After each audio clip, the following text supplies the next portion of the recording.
Tuhan, sebentar kita akan naikkan sebuah pujian sebelum kita mendengarkan kebenaran firman Tuhan.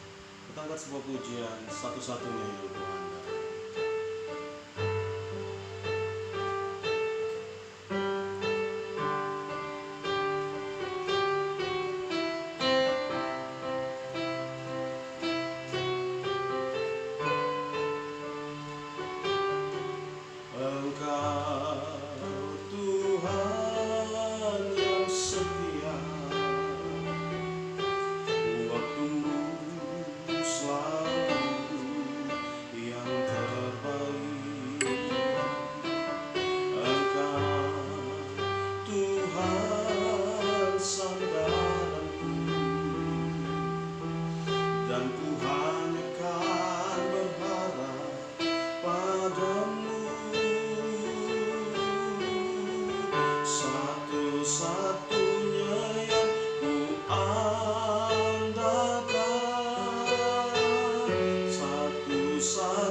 Surga, di dalam nama Tuhan Yesus Kristus, kami bersyukur karena pagi hari ini kami boleh melihat kasih dan kemurahan Tuhan. Kami boleh mengucap syukur untuk pemeliharaan-Mu yang ajaib. Bahkan kalau sebentar kami akan mendengarkan firman-Mu, kami percaya Engkau sendiri yang bekerja di dalam setiap hati orang-orang sidang jemaat-Mu yang menyaksikan Tuhan pada saat ini Tuhan, video ini Tuhan, sehingga kami semua boleh mengalami lawatan Tuhan, kami semua boleh mengalami jamahan Tuhan, kami semua boleh mengerti bahwa kalau Tuhan luaskan semua ini terjadi, ada maksud dan rencana Tuhan untuk kami boleh lebih lagi sungguh-sungguh dalam Tuhan.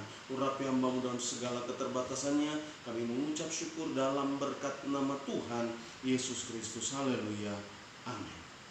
Bapak Ibu Saudara yang kasih Tuhan, kita akan melihat kebenaran firman Tuhan di dalam Matius pasal yang ke-26 ayat yang ke-41.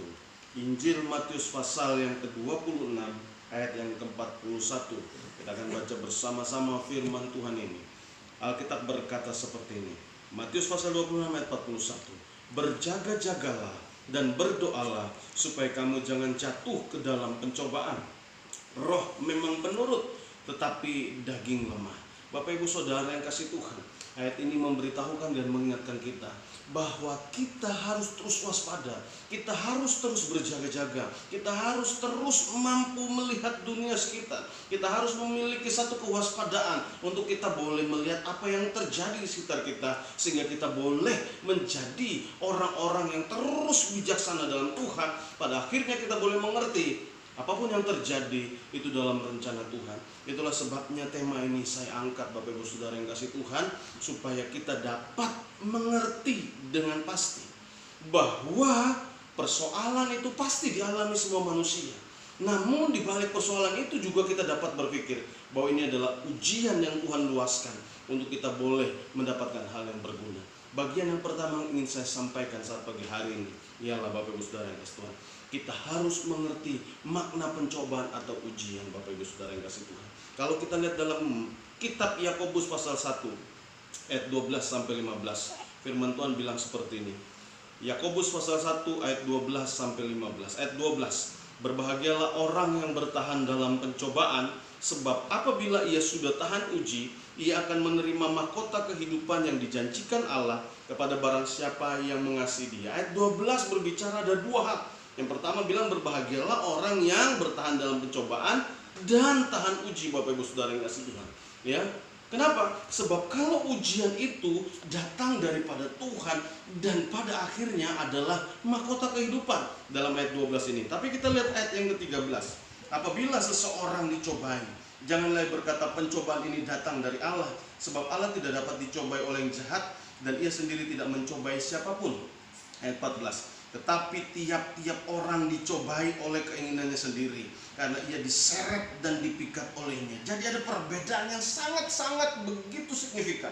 Kalau ujian sekali lagi datangnya daripada Tuhan dan akhirnya adalah mahkota kehidupan di dalam kekekalan. Tapi kalau yang namanya pencobaan itu datangnya dari keinginan, dari nafsu, dari hasrat sendiri, dari kepentingan pribadi. Dan akhirnya ayat 15. Dan apabila keinginan itu telah dibuahi, ia melahirkan dosa.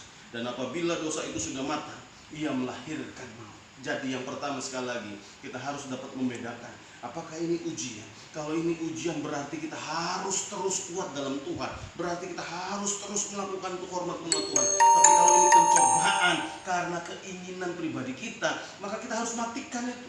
Maka kita harus tunduk kepada firman Tuhan. Sebab apa? Ujian mendatangkan mahkota, tapi pencobaan hasil dari daging mendatangkan dosa dan akhirnya kepada kematian. Jadi yang pertama, Bapak Ibu Saudara yang kasih Tuhan, kita kembali ke ayat mas kita dalam Matius pasal yang ke-26 ayat yang ke-41. Kita harus mengerti ada perbedaan yang begitu besar terhadap ujian dan pencobaan.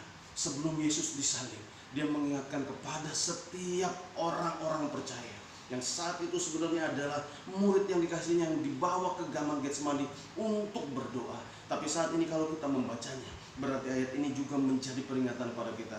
Ingat, ada pencobaan yang muncul karena niat ataupun karena hasrat, karena keinginan pribadi. Tapi ada ujian yang Tuhan luaskan. Sama seperti saat ini, kalau kita tidak dapat beribadah bersama-sama, karena memang pemerintah menganjurkan untuk kita tetap di rumah guna menghadapi atau mencegah virus COVID-19 ini. Biarlah kita boleh tetap memandang ini sebagai satu ujian, sehingga kita boleh tetap sungguh-sungguh pada Tuhan walaupun tidak beribadah bersama-sama, tapi di rumah tangga kita masing-masing. Saya rindu setiap bapak-bapak, setiap pria mengambil satu kewajibannya sebagai imam, membawa keluarganya berdoa, membagikan kebenaran firman Tuhan pada istri dan anak-anaknya, sehingga keluarga lepas keluarga yang adalah tubuh Kristus boleh menjadi kuat. Dan ketika keluarga menjadi kuat, maka gereja menjadi kuat. Ketika gereja menjadi kuat, gereja akan memberkati daerahnya. Dan ketika daerah tersebut menjadi kuat, maka seluruh negara Indonesia akan menjadi kuat. Yang kedua, Bapak Ibu Saudara yang kasih Tuhan, jadi yang pertama kita harus mengerti pencobaan dan ujian. Yang kedua, ayat ini berkata waspada, berjaga-jaga. Ya, terjemahan yang bilang tetap sabar, terjemahan yang lain tetap sadar, tetap waspada, tetap mengerti, ya, menyikapi hal-hal yang terjadi. Mari kita lihat dalam khotbah Yesus, Matius pasal yang ke-24 ayat yang ke-15 sampai 17. Matius 24 ayat 15 sampai 17. Jadi apabila kamu melihat pembinasa keji berdiri di tempat kudus menurut firman yang disampaikan oleh Nabi Daniel, para pembaca hendaknya memperhatikanlah. Maka orang-orang yang di Yudea haruslah melarikan diri ke pegunungan. Orang yang sedang berperang dan di atas rumah janganlah ia turun untuk mengambil barang-barang dari rumahnya. Bapak Ibu Saudara yang kasih Tuhan, di sini diingatkan bagaimana kondisi kita pada saat ini. Kalau engkau berada di satu tempat di mana kerohanianmu sudah mulai bertumbuh, sudah mulai baik, engkau selalu merindukan untuk berdoa, engkau selalu merindukan membaca kebenaran firman Tuhan, engkau selalu merindukan bersekutu, bahkan kau melakukan kebenaran-kebenaran tersebut mulai dari hal-hal yang kecil. Alkitab bilang itu seperti di sebuah peralihan. Jangan turun untuk mengurusi hal-hal yang lahiriah, jangan turun untuk mengurusi hal-hal yang jasmania, jangan turun untuk melakukan hal-hal yang tidak rohani. Jadi biarlah kita waspada, Bapak Ibu Saudara yang saat ini, ya, ketika kita mulai menyadari, oh Tuhan, atau justru sebaliknya, saya belum sampai kepada taraf di mana Tuhan menginginkan saya, di mana saya menjadi seorang pribadi yang merindukan Tuhan, yang selalu ingin beribadah, memuji, memuliakan, menyembah, meninggal, membesarkan nama Tuhan. Berarti kita harus lebih lagi, Bapak Ibu Saudara yang kasih Tuhan, di dalam Tuhan. Biarlah saat ini kita boleh mawas diri, kita boleh terus introspeksi diri, kita boleh terus melihat ke dalam. Tidak usah lagi melihat orang lain, tapi perhatikan keberadaan kerohanianmu. Waspada, berjaga-jaga, lihat kepada pribadimu masing-masing. Jujur di hadapan Tuhan pada saat pagi hari ini, ya, biar kita boleh terus merindukan Tuhan. Yang ketiga, Bapak Ibu Saudara yang kasih Tuhan, firman Tuhan bilang, berjaga-jagalah dan berdoa. Ya, jadi doa itu sangat penting. Ya, seringkali kita berpikir doa itu isinya hanyalah permohonan, permintaan, tuntutan terus-menerus. Tidak, Bapak Ibu Saudara yang kasih Tuhan. Di dalam doa itu seharusnya ada pujian kepada Tuhan sebagai Bapa yang adalah sumber. Di dalam doa itu seharusnya ada ucapan syukur karena Dia telah memberkati kita, akan memberkati kita, bahkan telah menyediakan hal yang luar biasa. Baru ada permohonan di dalamnya, Bapak Ibu Saudara yang kasih Tuhan. Mari kita bandingkan dalam Filipi 4 ayat yang ke-6. Filipi pasal 4 ayat 6. Janganlah hendaknya kamu khawatir tentang apapun juga, tetapi nyatakanlah dalam segala hal keinginanmu kepada Allah dalam doa dan permohonan dengan ucapan syukur. Jadi Bapak Ibu Saudara yang kasih Tuhan, jangan khawatir. Walaupun ada begitu banyak persoalan, entahkah masalah ekonomi, masalah kesehatan, masalah hubungan, masalah karir, masalah pekerjaan, jangan khawatir, Alkitab berkatakan, ya. Tapi nyatakan semuanya itu, ya, keinginan, kerinduan, hasrat, cita-citamu kepada Tuhan dalam doa, dalam ucapan syukur dan permohonan. Bapak Ibu Saudara yang kasih Tuhan. Jadi mari Bapak Ibu Saudara yang kasih Tuhan, ya, kita boleh tetap berdoa. Firman Tuhan juga mengingatkan kita dalam Roma pasal yang ke-12 ayat yang ke-12. Roma 12 ayat 12. Bersukacitalah dalam pengharapan, sabarlah dalam kesesakan, dan bertekunlah dalam doa. Jadi di dalam doa kita perlu ketekunan, ada endurance, ada daya tahan, ada semangat yang terus berdoa, yang terus menaikkan ucapan syukur, yang terus menaikkan permohonan, yang terus kita bersyafaat terutama untuk bangsa dan negara kita Indonesia yang sementara ini lagi berada dalam satu masalah yang sangat pelik, masalah COVID-19 ini. Sehingga lewat doa kita, Alkitab katakan, dan umatku yang atasnya namaku berseru, merendahkan diri, mencari wajahku, berdoa, maka aku akan menjawab mereka dari surga, dan aku akan memulihkan negeri mereka. Inilah yang menjadi keyakinan kita, Bapak Ibu Saudara yang kasih Tuhan. Dan yang terakhir, Bapak Ibu Saudara yang kasih Tuhan, ya, kita akan lihat dalam Ibrani pasal yang ke-10 ayat yang ke-35 dan 36. Ibrani 10 ayat 35 dan 36. Sebab itu janganlah kamu melepaskan kepercayaanmu, karena besar upah yang menantinya.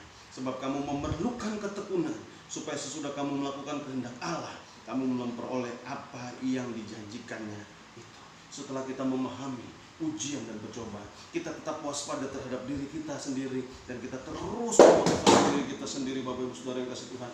Dan yang ketiga, Bapak Ibu Saudara, kita boleh terus berdoa kepada Tuhan. Dan yang keempat, biarlah kita boleh terus percaya apapun yang diluaskan Tuhan, kita yakin bahwa kita berada dalam pemeliharaan yang ajaib. Jadi mari Bapak Ibu Saudara yang kasih Tuhan, walaupun kita tidak beribadah bersama-sama, biarlah hati kita boleh tetap tertuju kepada Tuhan, iman kita boleh tetap tertuju kepada Tuhan, pengharapan kita boleh tetap tertuju kepada Tuhan, dan kita mengalami seluruh kegenapan janji Tuhan. Kiranya Tuhan Yesus memberkati kita semua. Amin. Kita akan tutup, kita angkat sebuah pujian.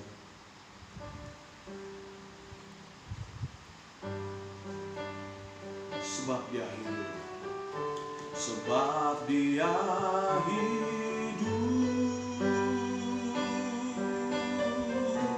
ada hari esok. Sebab Dia